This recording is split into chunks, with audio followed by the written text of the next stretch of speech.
Welcome back guys to आपका अपना channel shapers education. मैं आपका दोस्त आपका मेंटोर सीए मोहित तापड़िया और आज हम स्टार्ट कर रहे हैं फिर से हमारी रीस्टार्ट सीरीज। आपको पता है इससे पहले मैंने रीस्टार्ट सीरीज में इकोनॉमिक्स पढ़ाना स्टार्ट किया था। इकोनॉमिक्स के मैंने बहुत सारे चैप्टर्स आपके लिए ऑलरेडी डाल रखे हैं। सारे के सारे चैप्टर्स कंप्लीटली फ्री है। आप सारे के सारे चैप्टर्स को आराम से देख सकते हो, आराम से उनमें से पढ़ सकते हो, उनमें से नोट्स बना सकते हो। मैं खाली आपसे इतना सा चाहूंगा, थोड़ा सा अपना प्यार बरसाते रहिए। इस वीडियो को, इस सीरीज को जितने भी अपने स्कूल के दोस्त है, कोचिंग के दोस्त है, आस पड़ोस में जो भी बच्चे 11th 12th पढ़ रहे हैं उनके पास जरूर से पहुंचाते रहिए। मैंने जैसे कि आपको वादा किया था, मैं आपको सारे सब्जेक्ट्स का रिवीजन देने वाला हूँ। बोर्ड एग्जाम से पहले पहले सब कुछ मैं पढ़ाने वाला हूँ। थोड़ा सा आपकी तरफ से मेरे को मोटिवेशन मिलता रहेगा तो भैया ये ज्ञान गंगा चलती रहेगी। साथ ही मैं आपको एक गुड न्यूज़ और देता हूँ।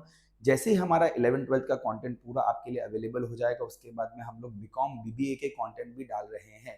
तो आप में से जो लोग 12th के बाद में आगे बीकॉम पढ़ने वाले हैं, बीबीए करने वाले हैं, उनके लिए भी इसी चैनल पे सारा का सारा एजुकेशनल कंटेंट रहेगा।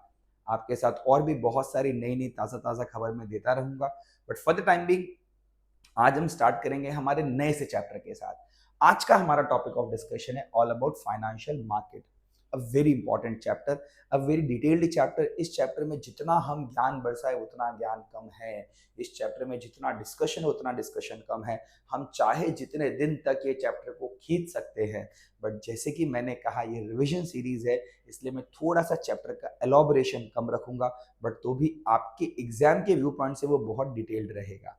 इस पर्टिकुलर चैप्टर को मैं दो वीडियोस में डिवाइड करूंगा। पहले चैप्टर में मैं आधा टॉपिक पढ़ाऊंगा और दूसरे में बाकी आधे चैप्टर्स को कवर करूंगा। तो गलती से भी एक वीडियो खत्म करके ये मत सोचना कि तुम्हारा चैप्टर हो गया भैया, नहीं हुआ है। इसका दूसरा पार्ट आपके लिए आएगा, 100% आएगा। बट ये चैप्टर पढ़ने से पहले इसके पहले वाला चैप्टर है फाइनेंशियल मैनेजमेंट के बारे में, वो पढ़ लीजिएगा। उसके बाद में फाइनेंशियल मार्केट पढ़े, ज्यादा अच्छा लगेगा, ज्यादा अच्छा कॉन्सेप्चुअल क्लैरिटी आपको आएगा। तो चलिए आज का वीडियो हम स्टार्ट करेंगे हमारा chapter number 9, that is all about financial market. इससे पहले हमने पढ़ा था फाइनेंशियल मैनेजमेंट। मैंने कहा था मैनेजमेंट पढ़ लीजिएगा, उसके दोनों वीडियोस लाइव ऑलरेडी हो चुके हैं। आज हम पढ़ने जा रहे हैं फाइनेंशियल मार्केट के बारे में। तो थोड़ा बहुत डिस्कशन स्टार्ट करने से पहले फाइनेंशियल मार्केट का एक बेसिक इंट्रोडक्शन समझते हैं कि फाइनेंशियल मार्केट या फाइनेंशियल मार्केट आप किसी भी तरीके से इसको बोलिए। कुछ लोग फाइनेंस बोलते हैं, कुछ लोग फाइनेंस बोलते हैं। English is the funny language, whatever you like you can speak. At least you are speaking it well. मतलब मैं श्योर हूं आप कुछ बेहतर ही करके निकलेंगे इसके साथ में, तो कोई फर्क नहीं पड़ता। थोड़ा बहुत प्रोनाउंसिएशन 19-20 होते, इट्स ओके एंड फाइन। चलिए, सो आज हमारा टास्क है, हमें पढ़ना है about financial market. Financial market basically एक ऑर्गेनाइज फाइनेंशियल स्ट्रक्चर होता है। अब आप जब कभी भी फाइनेंशियल मार्केट की स्टडी करते हो, फाइनेंशियल मार्केट के 4 कंपोनेंट्स आपको पढ़ना पहले पड़ता है। तो फाइनेंशियल मार्केट के 4 बेसिक कंपोनेंट्स होते हैं, जिसमें सबसे पहला कंपोनेंट्स होता है फाइनेंशियल इंस्टीट्यूट्स। ये वो लोग होते हैं जो मार्केट के अंदर सारा पैसा इन्वॉल्व इनका रहता है। ये बहुत फंड डालते हैं मार्केट में, सारे बड़े बड़े ट्रांजेक्शन प्लेस करने का काम इनका होता है। सेकंड होता है फाइनेंशियल इंस्ट्रूमेंट्स। ये वो पर्टिकुलर सिक्योरिटीज होती है, इंस्ट्रूमेंट्स होते हैं जिनको खरीदा और बेचा जाता है। नेक्स्ट होती है फाइनेंशियल सर्विसेज। ये सब काम करने के लिए जो इंस्टीट्यूट सर्विसेज देती है, स्टॉक्स खरीदने की या बेचने की या सारे पर्टिकुलर फाइनेंशियल इंस्ट्रूमेंट्स को खरीदने बेचने की सर्विसेज जो हमें प्रोवाइड करती है, वो होती है फाइनेंशियल सर्विसेज। और लास्ट जो हमारा आज का चैप्टर है जिसको हम बोलते हैं फाइनेंशियल मार्केट, हम पढ़ने वाले हैं आज उस मार्केट के बारे में जहां पे सबसे ज्यादा मनी का, पैसे का लेन देन होता है। तो इसको पढ़ने से पहले आपको थोड़ा सा इसके कॉन्सेप्ट को समझना पड़ेगा। अब फाइनेंशियल मार्केट बेसिकली दो पार्ट्स में डिवाइडेड है। सबसे पहला होता है कैपिटल मार्केट और दूसरा होता है मनी मार्केट। ध्यान से सुनना, सबसे पहला है कैपिटल मार्केट और दूसरा है मनी मार्केट। ऐसा है कि कैपिटल मार्केट बेसिकली डील करता है लॉन्ग टर्म सिक्योरिटीज के अंदर। किसमें डील करता है गाइस? लॉन्ग टर्म सिक्योरिटीज में डील करता है। जबकि मनी मार्केट डील करता है शॉर्ट टर्म सिक्योरिटीज के अंदर। मनी मार्केट में शॉर्ट टर्म सिक्योरिटीज यानी कि शॉर्ट टर्म फंड्स होते हैं, जबकि कैपिटल मार्केट में लॉन्ग टर्म फंड्स होते हैं। Capital market long term funds को दो तरीके से या दो टाइप के मार्केट में इशू करता है। जब से सबसे पहला होता है प्राइमरी मार्केट और दूसरा होता है सेकेंडरी मार्केट। इसको हम आगे डिटेल में डिस्कस करने वाले हैं, इसलिए फिलहाल मैं इसको डिस्कस कर नहीं रहा हूं। तो कैपिटल मार्केट के अंदर दो टाइप्स होते हैं, पहला होता है प्राइमरी मार्केट और दूसरा होता है सेकेंडरी मार्केट, जिसको हम आगे डिटेल में पढ़ेंगे। बट फिलहाल के लिए आप इतना समझ लो कि दो तरीके के मार्केट होते हैं, एक कैपिटल, एक मनी मार्केट। कैपिटल मार्केट होता है किसके लिए गाइस? लॉन्ग टर्म सिक्योरिटी के लिए। मनी मार्केट किसके लिए होता है? शॉर्ट टर्म सिक्योरिटी के लिए। कैपिटल मार्केट दो तरीके के होते हैं, पहला होता है प्राइमरी मार्केट, दूसरा होता है secondary market. Generally primary market fresh securities के लिए होता है, secondary market second hand securities के लिए होता है, मतलब रीसेल पर्पस के लिए होता है। इसका डिटेल डिस्कशन आगे हम करेंगे, जरूर करेंगे। तो ये हो गया हमारा basic introduction about different kinds of market. अब आज हम सबसे पहले स्टार्ट करेंगे about the first type of market, जिसका नाम है मनी मार्केट। मनी मार्केट क्या होता है पहले हम वो समझेंगे। सो मनी मार्केट एक ऐसा मार्केट है जहां पे शॉर्ट टर्म फाइनेंशियल एसेट्स को खरीदा बेचा जाता है। तो ये market short term financial assets का मार्केट होता है। यहाँ पे एकदम हाई लिक्विडिटी वाले एसेट्स को खरीदा बेचा जाता है। एक तरीके से ये इतनी हाई लिक्विडिटी में होते हैं कि इनको कई बार कैश भी माना जाता है, they are equivalent to cash. इसलिए मनी मार्केट वो मार्केट होता है जहां पे हाई लिक्विडिटी वाले फाइनेंशियल इंस्ट्रूमेंट्स को खरीदा और बेचा जाता है। अब इस पर्टिकुलर मार्केट में दो पार्टीज होती है। पहली पार्टी होती है लेंडर और दूसरी पार्टी होती है बोरोवर।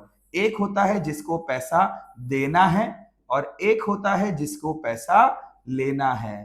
तो हिंदी में कहा जाए तो एक होता है देनदार और एक होता है लेनदार। बराबर है, एक वो बंदा होगा जिसको पैसा देना है, एक वो बंदा होगा जिसको पैसा लेना है। मेरे पास बहुत सारे बच्चों के नीचे कमेंट्स आते रहते हैं, सर गुजरात बोर्ड को पढ़ा रहे हो, गुजराती में पढ़ाइए। बट बेसिकली बड़ी we are learning English medium, right? I don't mind, मैंने गुजराती बोलता वन फावड़े से, to be very honest, right? I am in Gujarat from last so many years, so I am very comfortable in speaking Gujarati. But the basic point of discussion is आप लोगों ने English opt किया है, so you have to learn the vocabulary, right? I am not saying कि English is a superior language और अन्य कोई गुजराती के तो भाई ये વધારે ભણેલો ગણેલો નથી, આવી બધી વાત નથી। But the basic point is if you are into English medium, it's your job to learn the vocabulary, because आगे पेपर आपको इंग्लिश में लिखने हैं, आगे जाके सारी डिग्री कोर्सेज आपको इंग्लिश में करनी है। सो गुजराती दिल में रखजो guys, but you have to write the paper in English, so make sure you learn the conversation well. Basically ऐसा बहुत बार होता है यार, we people from Gujarat board always face, I was basically from Gujarat board, right? और मेरे बाकी सारे colleagues, when I went to my chartered accountancy courses, मेरे बाकी सारे कोलिग्स जो थे वो सब सीबीएसई वाले थे, राइट? तो जब हम सीबीएसई आईसीएसई बोर्ड के साथ खुद को कंपेयर करते थे तो I normally used to feel that I lack the vocabulary. मेरे में वो प्रोनाउंसिएशन स्किल्स नहीं थी, मेरे में वो वोकैबुलरी स्किल्स नहीं थी, या मेरी अंग्रेजी इतनी अच्छी नहीं हुआ करती थी। तो at that particular point of time I always used to feel that because I am in Gujarat board I lack that particular English communication skills. But कहीं ना कहीं ये चीज मैं मेरे स्टूडेंट्स को आज तक कहता रहता हूँ, देखिए कभी भी कोई लैंग्वेज सुपीरियर या इन्फीरियर नहीं होती है, बट आपने अगर एक सिलेक्शन कर लिया है तो आपको उस सिलेक्शन को एक्सेप्ट करना पड़ेगा। अगर आप आज इंग्लिश मीडियम में पढ़ रहे हैं, that English is your main vocal language, right? It's not about कि आगे जाके इंग्लिश काम आएगी कि नहीं आएगी, हमें कौन सा फॉरेन जाना है, हमें तो इंडिया में काम करना है, वगैरह वगैरह। ये डिबेट्स में मेरे को नहीं पढ़ना है। But the basic point is you have selected English medium, you must know how to speak English well. I am sure English बोलने में आपको जोर पड़ेगा, because basically our mother tongue is Gujarati और मारवाड़ी और एनी पर्टिकुलर मदर टंग। तो it is very very difficult कि हम एक पर्टिकुलर नई लैंग्वेज को इतना इजीली एक्सेप्ट कर सके। बट देन टू ट्राई करिए यार, इट्स नॉट दैट टफ और that difficult. I am still learning, there are many times I make mistakes in pronunciation, but that's okay and fine. It's okay and fine, I make mistake, I correct myself, I move further. So आपको भी same वही काम करना है। So please make sure guys, I have no issues in teaching in Gujarati, but as I already said, my target audience, I am only teaching English medium students, and that's the reason my main vocal language will be English as well as Hindi. हम English Hindi का mixer रखेंगे, क्यारेक क्यारेक वचमा थोड़ुक fun माटे गुजराती बोलશું तो ચાલશે, but normally it will be basically English and Hindi, right? चलिए, coming further to our topic, so मैंने अभी आपको समझाया था basically what is money market। अब हम आगे पढ़ेंगे कि मनी मार्केट के कैरेक्टरिस्टिक्स क्या होते हैं। सो सबसे पहला मनी मार्केट के कैरेक्टरिस्टिक्स होते हैं कि मनी मार्केट एक तरीके का अनऑर्गेनाइज सेक्टर होता है, ठीक है? बेसिकली ऑर्गेनाइज्ड भी होता है, बट ऑर्गेनाइज से ज्यादा ये अनऑर्गेनाइज्ड होता है, वैसे दोनों तरह के रहते हैं। So organized and unorganized money market is a part of money market. जैसे कि मैंने कहा था, यहाँ पे कुछ सेक्टर ऑर्गेनाइज्ड भी होगा और कुछ सेक्टर अनऑर्गेनाइज्ड भी होगा। यहाँ पे मनी मार्केट में नॉर्मली वही लोग पार्टिसिपेट करते हैं जिनकी क्रेडिबिलिटी बहुत अच्छी हो, यानी कि जिनकी गुडविल बहुत अच्छी, लोगों को उन पे भरोसा अच्छा खासा हो। सेम वे मनी मार्केट एक तरीके का फिजिकल लोकेशन नहीं होता है। मनी मार्केट एक ऐसा स्ट्रक्चर है जो बेसिकली ऑन एयर होता है, कहीं पे भी डिजिटली भी आप उसको क्रिएट कर सकते हो। बहुत सारे मार्केट आजकल फिजिकल स्ट्रक्चर खो चुके हैं। देखिए पहले ऐसा होता था कि market is a particular place. आज भी हम किसी ऑटो वाले को बोलते हैं कि भैया सुनो मार्केट लेके चलो, तो आपको एक फिजिकल लोकेशन पे लेके जाता है। बट जैसे जैसे समय बदल रहा है, टेक्नोलॉजी आ रही है, market is just a meeting place where buyer and seller come together, right? So market virtual में exist करता है, it can be on internet, it can be on WhatsApp, it can be on email, it can be anywhere. So that's the reason इसका physical existence होना कोई जरूरी होता नहीं है। सब ब्रांचेस ऑफ मनी मार्केट और भी डेवलप हो गई है, छोटी छोटी ब्रांचेस हो गई है, और मनी मार्केट के साथ साथ में बैंकिंग सिस्टम और ट्रेजरी फाइनेंशियल इंस्टीट्यूट्स ने भी मनी मार्केट को इजीली एक्सेप्ट करना स्टार्ट किया है। वैसे कहा जाए तो मनी मार्केट कंपैरेटिवली रिस्क कम होता है, उसमें थोड़ा सेफ होता है, but then to complete safe होता नहीं है, क्योंकि यहाँ पे बहुत सारी सिक्योरिटीज अनसिक्योर्ड होती है, तो इसमें सिक्योरिटी कंपैरेटिवली कम होती है। तो इसलिए इस मार्केट में एंटर करने से पहले पहले इसके बारे में अच्छे से समझ लेना चाहिए। फिर अगर हम बात करें तो मनी मार्केट के अंदर ऑर्गेनाइज अनऑर्गेनाइज दोनों मार्केट्स होते हैं। Organise markets basically formal market होते हैं जो आरबीआई रेगुलेटेड होते हैं। इन मार्केट्स के ऊपर आरबीआई की सारी स्केड्यूल्स और आरबीआई की सारी धाराएं लागू होती है, एंड दैट्स द रीजन ये मार्केट कंपैरेटिवली सेफ होते हैं। बट मनी मार्केट में अनऑर्गेनाइज मार्केट्स भी होते हैं जो शॉर्ट टर्म बेसिस पे लोन्स देते हैं, फंड्स देते हैं। इन पे सिर्फ भरोसे से काम होता है, there is no security, there is no guarantee, rate of interest is too high. तो ऐसे मार्केट्स कंपैरेटिवली रिस्की होते हैं। ऐसे मार्केट्स में नॉर्मली वही लोग जाते हैं जिनको फंड्स की अर्जेंट में रिक्वायरमेंट है शॉर्ट टर्म नीड्स को फुलफिल करने के लिए। बाकी नॉर्मली ऐसे मार्केट में हर आदमी जाना प्रेफर करता नहीं है। चलिए अब सबसे इंपॉर्टेंट आंसर इस चैप्टर में बहुत बार पूछा गया है, what are the instruments of money market. Money market के मेन इंस्ट्रूमेंट्स कौन से हैं, मतलब ऐसे कौन से इंस्ट्रूमेंट्स हैं जो मनी मार्केट में सबसे ज्यादा खरीदे या बेचे जाते हैं। तो मनी मार्केट के अंदर बेसिकली 5 तरीके के इंस्ट्रूमेंट्स होते हैं, जिसमें सबसे पहला होता है ट्रेजरी बिल, दूसरा होता है कमर्शियल पेपर्स, तीसरे सर्टिफिकेट ऑफ डिपॉजिट्स, चौथे कमर्शियल बिल्स, पांचवा कॉल मनी और एंड नोटिस मनी। इसको पांचवा छठा भी बोल सकते हो आप। एक तरीके से 6 तरीके के इंस्ट्रूमेंट्स हो जाते हैं। हम एक एक इंस्ट्रूमेंट्स को डिटेल में पढ़ेंगे, मैं चाहूंगा आप यहाँ पे ध्यान देते रहे। तो सबसे पहले हम पढ़ना चालू करते हैं, what we mean by this beautiful term treasury bill. तो सबसे पहले समझना ट्रेजरी बिल, कुछ टर्म्स मेरे साथ साथ लिखते रहना, याद करते रहना। Point number 1, treasury bill short term होता है। दूसरा, इसे आरबीआई इशू करती है, ठीक है। किसके बिहाफ में करती है, तो गवर्नमेंट ऑफ इंडिया यानी कि भारत सरकार के बिहाफ में करती है। ट्रेजरी बिल को जीरो कूपन बॉन्ड भी कहा जाता है, यानी कि ZCB, इसे जीरो कूपन बॉन्ड भी कहा जाता है। क्यों कहा जाता है जीरो कूपन बॉन्ड, क्योंकि इन बिल पे कोई इंटरेस्ट पेमेंट होता नहीं, इस पे जीरो इंटरेस्ट होता है। तो आप बोलोगे सर अगर जीरो इंटरेस्ट होता है तो ये बिल कोई क्यों खरीदेगा, किसको शौक है कि जीरो इंटरेस्ट में पैसा दे देगा। सर मेरी बात सुनिए, इस पे जीरो इंटरेस्ट होता है इसलिए इसको हम इशू करते हैं डिस्काउंट में, बट रिडीम करते हैं पार पे। तो जिस कंपनी को ट्रेजरी बिल से पैसा उठाना है वो आपको बोलेगा भैया ये ट्रेजरी बिल मुझसे खरीद ले 90 रुपीज में, मैं 1 साल बाद तुझसे ये ट्रेजरी बिल 100 में वापस से ले लूंगा।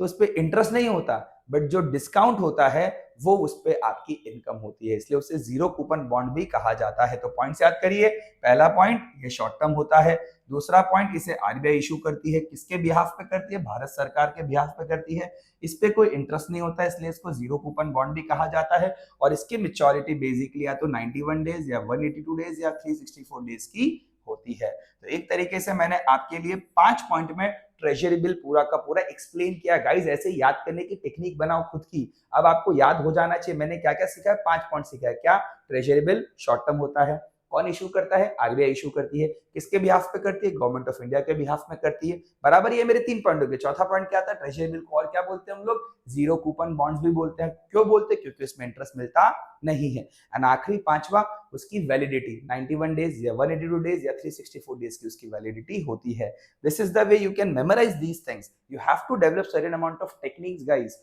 खुद की टेक्निक्स बनाइए, चीजों को याद करने के लिए बहुत इजी काम हो जाएगा आपका। Next one, commercial papers. Commercial papers को सबसे पहले आरबीआई ने इशू किया था।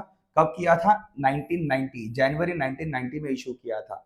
अब इसके भी पॉइंट समझ लेना। सबसे पहला, ये अनसिक्योर्ड होता है, इस पे किसी भी तरह की सिक्योरिटी होती नहीं है, और ये शॉर्ट टर्म होता है। बेसिकली ये शॉर्ट टर्म तो सब पे टिका देना, मनी मार्केट के सारे इंस्ट्रूमेंट शॉर्ट टर्म्स ही होते हैं, तो टिका ही देने का सब में। बट अब commercial papers basically promissory note जैसा होता है, ये कॉर्पोरेट इंस्टीट्यूट्स इशू करती है जिनकी मार्केट में गुडविल बहुत अच्छी हो, मतलब जिनकी क्रेडिबिलिटी बहुत हाई होनी चाहिए। अगर ऐसा नहीं होगा तो ये कमर्शियल पेपर कोई भी खरीदने वाला नहीं है, क्योंकि भैया ये अनसिक्योर्ड है, इस पे पैसे मिलने की कोई गारंटी नहीं है। कल को कंपनी उड़ गई तो आपका पैसा डूब गया। इसलिए ऐसी कंपनी जिनकी मार्केट में रेपुटेशन शानदार है, वही कंपनी ये पर्टिकुलर कमर्शियल पेपर्स इशू करती है, कमर्शियल बिल इशू करती है। सो प्लीज ध्यान दीजिएगा, ये कमर्शियल पेपर्स बहुत इंपॉर्टेंट है। कमर्शियल पेपर्स कोई भी कंपनी, कोई भी फाइनेंशियल इंस्टीट्यूट इशू कर सकती है, बट उनको आरबीआई के रेगुलेशंस को फॉलो करना पड़ता है। ये इशू किए जाते हैं 7 दिन से लेके 1 साल तक के पीरियड के लिए, और 5 लाख के डिनोमिनेशन में इसको इशू करना पड़ता है। मतलब 5 लाख, 10 लाख, 15 लाख, इस पर्टिकुलर लेवल पे इसको आपको इशू करना पड़ेगा। इसे कभी कभार हम लोग फिनांस पेपर या इंडस्ट्रियल पेपर या कॉर्पोरेट पेपर भी बोलते हैं। तो याद करिए मेरे साथ साथ क्या क्या पॉइंट से, स्टार्ट करिए स्टार्टिंग से। सबसे पहला कमर्शियल पेपर कौन इशू किया था? सबसे पहले आरबीआई। कब किया था? जनवरी 1990 के अंदर। चलो इतना डन हो गया। सेकंड, ये इसका नेचर कैसा है? तो भैया ये अनसिक्योर्ड है। दूसरा, अनसिक्योर्ड के साथ साथ ये शॉर्ट टर्म है। ये कौन इशू कर सकता है? ऐसे इंस्टीट्यूट जिसकी क्रेडिबिलिटी बहुत ज्यादा हो, अच्छी क्रेडिबिलिटी हो, क्योंकि ये अनसिक्योर्ड है, वरना लोग पैसा देंगे नहीं। इसकी वैलिडिटी 7 दिन से लेके 1 साल तक की है। कितने अमाउंट में इशू कर सकते हैं? 5 लाख के डिनोमिनेशन में इशू कर सकते हैं। हो गया, लर्न हो गया भाई, लर्न हो गया आपको। 5 पॉइंट में पूरे के पूरे पॉइंट को याद करो, आपको छप जाएगा यहाँ पे, trust me. So this is our second point, जिसे हमने नाम दिया है कमर्शियल पेपर्स। नेक्स्ट वन आ गया सर्टिफिकेट ऑफ डिपॉजिट। हमारा अगला पॉइंट है certificate of deposit. Certificate of deposit basically वो इंस्ट्रूमेंट्स होते हैं, अगेन मैंने कहा था शॉर्ट टर्म तो हर किसी में टिकाई देना, बराबर है, हर किसी में टिका देना, बट एक चीज ध्यान देना, सर्टिफिकेट डिपॉजिट मिनिमम 1 लाख का होता है। दूसरा, there is a difference between certificate of deposit and fixed deposit, इन दोनों में फर्क है। सर्टिफिकेट ऑफ डिपॉजिट नेगोशिएबल होता है, जबकि फिक्स्ड डिपॉजिट नॉन नेगोशिएबल होता है। सर्टिफिकेट ऑफ डिपॉजिट को आप बेच सकते हो, किसी को बेच सकते हो, इसको बेचा जाता नहीं है। तो कुछ टीचर्स पढ़ाते हैं कि certificate of deposit fixed deposit जैसा, एफडी जैसा होता है, तो नहीं होता। उन दोनों में फर्क है, अंतर है, तो प्लीज कंफ्यूज मत हो जाइएगा। Next one, commercial bills. Commercial bills का एक चैप्टर आता था हमारे अकाउंट्स में, जिसका नाम है बिल्स रिसीवेबल या बिल्स ऑफ एक्सचेंज। ये बिल्स ऑफ एक्सचेंज में जो बिल होते हैं उसे बेसिकली कहा जाता है commercial bill. Commercial bill basically जब हम गुड्स को क्रेडिट में खरीदते हैं, सामने वाला सेलर हमें एक बिल लिख के देता है, उसे कहा जाता है कमर्शियल बिल। ये करीबन 30 दिन, 60 दिन या 90 दिन के लिए होता है। इस बिल को हम कभी भी बैंक में जाकर डिस्काउंट करवा सकते हैं। बैंक अपने डिस्काउंटिंग चार्जेस काट के हमें पैसा एडवांस में दे देता है, और उतने दिन पहले हम पैसे को यूज कर सकते हैं। These are commercial bill. Next is call money. अब ये कॉल मनी बेसिकली आपके मेरे काम का नहीं होता। ये कॉल मनी एक दिन के लिए जब हम पैसा लेते हैं, 1 डे ओनली, तो उसे कहा जाता है कॉल मनी। ज्यादातर ये कॉल मनी बैंक्स लेती है। देखो, बैंक को अपने पास एक फंड के रेशियोज मेंटेन करने पड़ते हैं, जिसे कहा जाता है लीगल रिजर्व रेशियो, जिसमें 2 आते हैं, कैश रिजर्व रेशियो और लिक्विडिटी रेशियोज। तो इनको ये रेशियोज मेजर मतलब रखने पड़ते हैं, मेंटेन करने पड़ते हैं कभी कभार। और ये रेशियोज मेंटेन एक एवरेज बेसिस पे होता है, मंथली एवरेज और क्वार्टर एवरेज। अब सपोज कर लेते हैं महीना खत्म होने आ गया, वो एवरेज मेंटेन नहीं हुआ, तो उस एवरेज को मेंटेन करने के लिए ये एक आध दिन के लिए दूसरी बैंक से पैसा उधार लेते हैं, जिससे उनका वो एवरेज मेंटेन हो जाए, तो उसे कहा जाता है call money. Normally businessman call money नहीं लेते हैं। इसके बाद में आता है नोटिस मनी। ये भी नॉर्मली बैंक लेती है, बट ये नॉर्मली 2 से लेके 14 दिन तक इशू किया जाता है। आपको यहाँ पे पैसा 2 से लेके 14 दिन तक मिलता है, बट अगेन मैंने जैसे कि कहा था, इतनी शॉर्ट टर्म फंड की रिक्वायरमेंट जनरली बिजनेस को होती नहीं है। सो ये इंस्ट्रूमेंट बेसिकली ज्यादातर फाइनेंशियल इंस्टीट्यूट्स खुद के काम के लिए यूज करते हैं। So this was all about money markets, right. बहुत इंपॉर्टेंट है सारे के सारे इंस्ट्रूमेंट्स ऑफ मनी मार्केट। अब मेरा फेवरेट आ गया है, और इसका नाम है कैपिटल मार्केट। कैपिटल मार्केट मतलब होता है वो मार्केट जहां पे लॉन्ग टर्म सिक्योरिटीज को लिया जाता है, इशू किया जाता है, खरीदा बेचा जाता है, उसे कहा जाता है कैपिटल मार्केट। कैपिटल मार्केट के बेसिक कैरेक्टरिस्टिक्स, यहाँ पे लॉन्ग टर्म फंड्स होते हैं, यहाँ पे गवर्नमेंट सिक्योरिटीज डेट भी होते हैं। ये मार्केट पूरा का पूरा सेबी रेगुलेटेड होता है, यानी कि securities exchange board of India के सारे रूल्स रेगुलेशंस इस मार्केट को फॉलो करने पड़ते हैं। इसमें दो तरह के मार्केट होते हैं, पहला होता है प्राइमरी मार्केट, दूसरा होता है सेकेंडरी मार्केट। ये हमारा आज का आखिरी टॉपिक रहेगा। इसके बाद वाला टॉपिक जो होगा वो हम अगले वीडियो में पढ़ेंगे, बट मैं आपको आज ये टॉपिक पूरा समझा के जाऊंगा। राइट है, चलिए तो ये टॉपिक पे ध्यान दीजिएगा, very important from the view point of exams. बहुत बार एग्जाम में मनी मार्केट कैपिटल मार्केट का डिफरेंस पूछेंगे, या प्राइमरी मार्केट सेकेंडरी मार्केट का डिफरेंस पूछेंगे। सो प्लीज कान खुले रखो, यहां ध्यान देते रहो। चलो अब आते हैं प्राइमरी मार्केट और सेकेंडरी मार्केट में क्या फर्क होता है। तो मैं आपको फर्क भी समझाता रहूंगा और साथ साथ में मैं आपको ये याद भी करवाता रहूंगा, तो मैं चाहूंगा आप यहाँ पे ध्यान देते रहे। सबसे पहला, प्राइमरी मार्केट न्यू सिक्योरिटीज के लिए होता है, जबकि सेकेंडरी मार्केट न्यू सिक्योरिटीज के लिए नहीं होता है, बट इन लोगों ने शायद कैरेक्टरिस्टिक्स में उसको टिकाया होगा। एक तरीके से सेकेंडरी मार्केट न्यू सिक्योरिटीज के लिए नहीं होता है। प्राइमरी मार्केट के अंदर हम लोग नई नई सिक्योरिटी को सिर्फ इशू करते हैं और इन्वेस्टर खाली नई नई सिक्योरिटीज को सिर्फ खरीद सकते हैं। प्राइमरी मार्केट हमेशा से न्यू सिक्योरिटीज को खरीदना ओनली अलाउड है। यहाँ पे book running, lead manager, share brokers, ऐसे कुछ लोग होते हैं जो प्राइमरी मार्केट के अंदर सर्विसेज प्रोवाइड करते हैं। प्राइमरी मार्केट को अपने इशू को, अपने न्यूली इश्यूड शेयर्स को बेचने के लिए कभी कभार एडवर्टाइजमेंट्स करने पड़ते हैं। पेपर में ऐड आता है, बार रोड पे बड़ी सारी होर्डिंग लगाई जाती है कि ये फलाना फलाना कंपनीज अपने इतने शेयर्स लेके आ रही है, और इनके इश्यूज को हम बोलते हैं आईपीओ। अभी आईपीओ का एकदम मतलब ये लाइन लगी हुई आईपीओ की, एक से एक आईपीओ आ रहे हैं। 2023 आईपीओ ईयर रहा है, दुनिया भर के आईपीओ आए हैं। सो ये सारे के सारे आईपीओ बेसिकली नई सिक्योरिटीज लेके आते हैं, इन्हें इनिशियल पब्लिक ऑफर कहा जाता है। सो सारे आईपीओ आपके लिए प्राइमरी मार्केट के अंदर आते हैं। अब अगर हम सेकेंडरी मार्केट की बात करें तो इसके लिए सबसे इंपॉर्टेंट बात ये होती है, कैरेक्टरिस्टिक्स पढ़ लेना अच्छे से ध्यान से। सबसे पहला कैरेक्टरिस्टिक्स, यहाँ पे सेकेंडरी मार्केट में सिर्फ और सिर्फ रजिस्टर्ड कॉर्पोरेट कंपनीज और इंस्टीट्यूट ही काम कर सकती है। अनरजिस्टर्ड आदमी यानी कि मेरे जैसे, आप जैसे लोग इस मार्केट में जाके अपने शेयर्स को इशू कर सकते नहीं है। दूसरा, ये मार्केट में गवर्नमेंट का अप्रूवल बहुत जरूरी है, बिना गवर्नमेंट के अप्रूवल के आप यहाँ पे अपने सिक्योरिटीज को बेच सकते नहीं हो। नेक्स्ट, ये मार्केट बहुत ही ऑर्गेनाइज्ड है, एकदम हर चीज लिस्टेड रहती है, बहुत तरीके से यहाँ पे काम होता है। यहाँ पे आपको मेंबरशिप लेनी पड़ती है, आपको स्टॉक एक्सचेंज का मेंबर बनना पड़ता है, तभी जाके आप अपने शेयर्स को स्टॉक मार्केट में बेच सकते हो। इस पर्टिकुलर मार्केट के अंदर सिक्योरिटीज को अप्रूव करना पड़ता है। यहाँ पे बाइंग और सेलिंग ऑफ सिक्योरिटी को अप्रूव कर दिया जाए तो कोई भी आपकी कंपनी के शेयर्स और सिक्योरिटीज को खरीद बेच सकते हैं। आपको अपनी कंपनी के शेयर्स और सिक्योरिटीज को लिस्ट करवाना पड़ता है। मैनेजमेंट आपको बहुत इंपॉर्टेंट है, यहाँ पे आप बनाओगे एक बोर्ड ऑफ डायरेक्टर्स जो आपकी कंपनी को संभालते हैं, बिजनेस के कंडक्ट पे ध्यान देते हैं।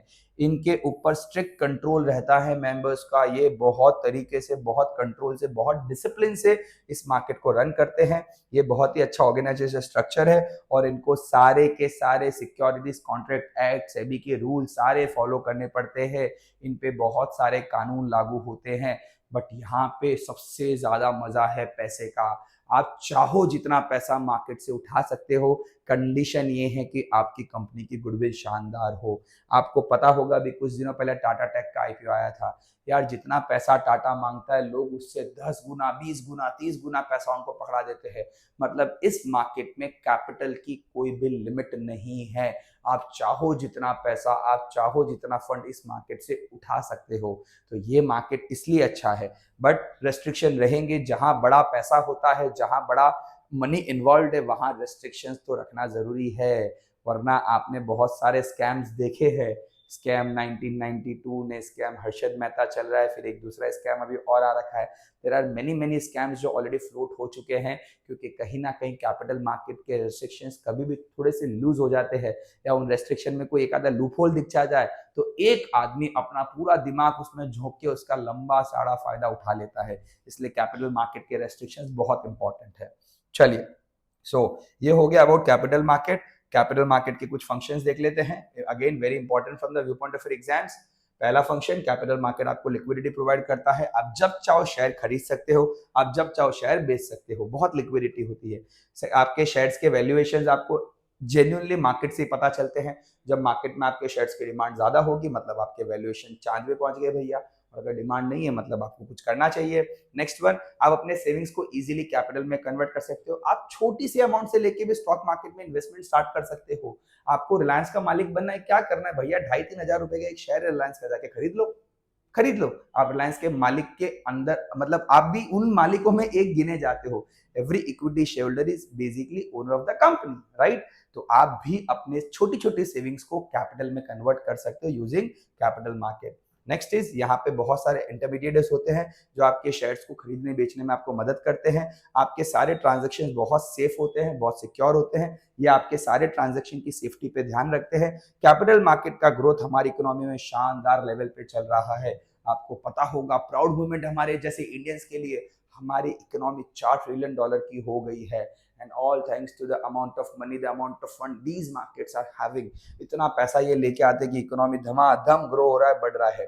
सेकेंड, यहाँ पे आप कोई भी तरह की एक्टिविटी को इजीली परफॉर्म कर सकते हो। आपको कोई भी मेंबर्स बन के आप आराम से सेलिंग बाइंग कर सकते हो। आप चाहो तो यहाँ पे स्पेकुलेशन भी कर सकते हो, बट जैसे कि मैंने कहा था स्पेकुलेशन करने के लिए अक्ल होनी चाहिए। मेरे पिताजी हमेशा बोलते हैं भैया नकल के लिए भी अकल चाहिए, सेम वे सट्टे खेलने के लिए भी दिमाग चाहिए। तो स्पेकुलेशन करना इज नॉट बैड, बट आपको जैसे कि मैंने कहा था टेक्निकल नॉलेज होगा तो पैसे डूबने के चांसेस कम होते हैं। नेक्स्ट वन, इंफॉर्मेशन प्रोवाइडेड, ये बेसिकली इन मार्केट का फंक्शन होता है। ये आपके सिक्योरिटी होल्डर्स को, आपके शेयर होल्डर्स को आपकी कंपनी की सारी इंफॉर्मेशन प्रोवाइड करते हैं। और साथ ही में लिस्टिंग ऑफ सिक्योरिटीज, ये आपको सिक्योरिटीज को लिस्ट करना सिखाते हैं। इन्वेस्टर्स को गाइडेंस वगैरह देते हैं कि कैसे इन्वेस्ट करना चाहिए, किन चीजों से सावधान रहना चाहिए वगैरह वगैरह, राइट। तो ये हो गया कैपिटल मार्केट। अब अगर आप में से भी किसी को इस तरीके के मार्केट में इन्वेस्ट करना है तो कैसे करोगे? आपको एक ब्रोकर के पास, जिसको हम बोलते हैं डिपॉजिटरी के पास जाके आपका डीमैट अकाउंट खुलवाना पड़ता है।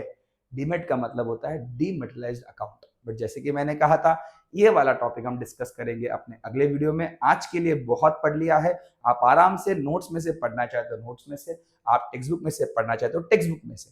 आराम से बैठिए, जितना मैंने पढ़ाया अब आराम से बैठ के लर्न करिए। हम आगे का टॉपिक कल के वीडियो में फिर से देखेंगे। आज के लिए आपका भाई आपसे इजाजत चाहेगा। फिर मिलते हैं, जल्दी से मिलते हैं, तब तक के लिए बाय बाय, टेक केयर।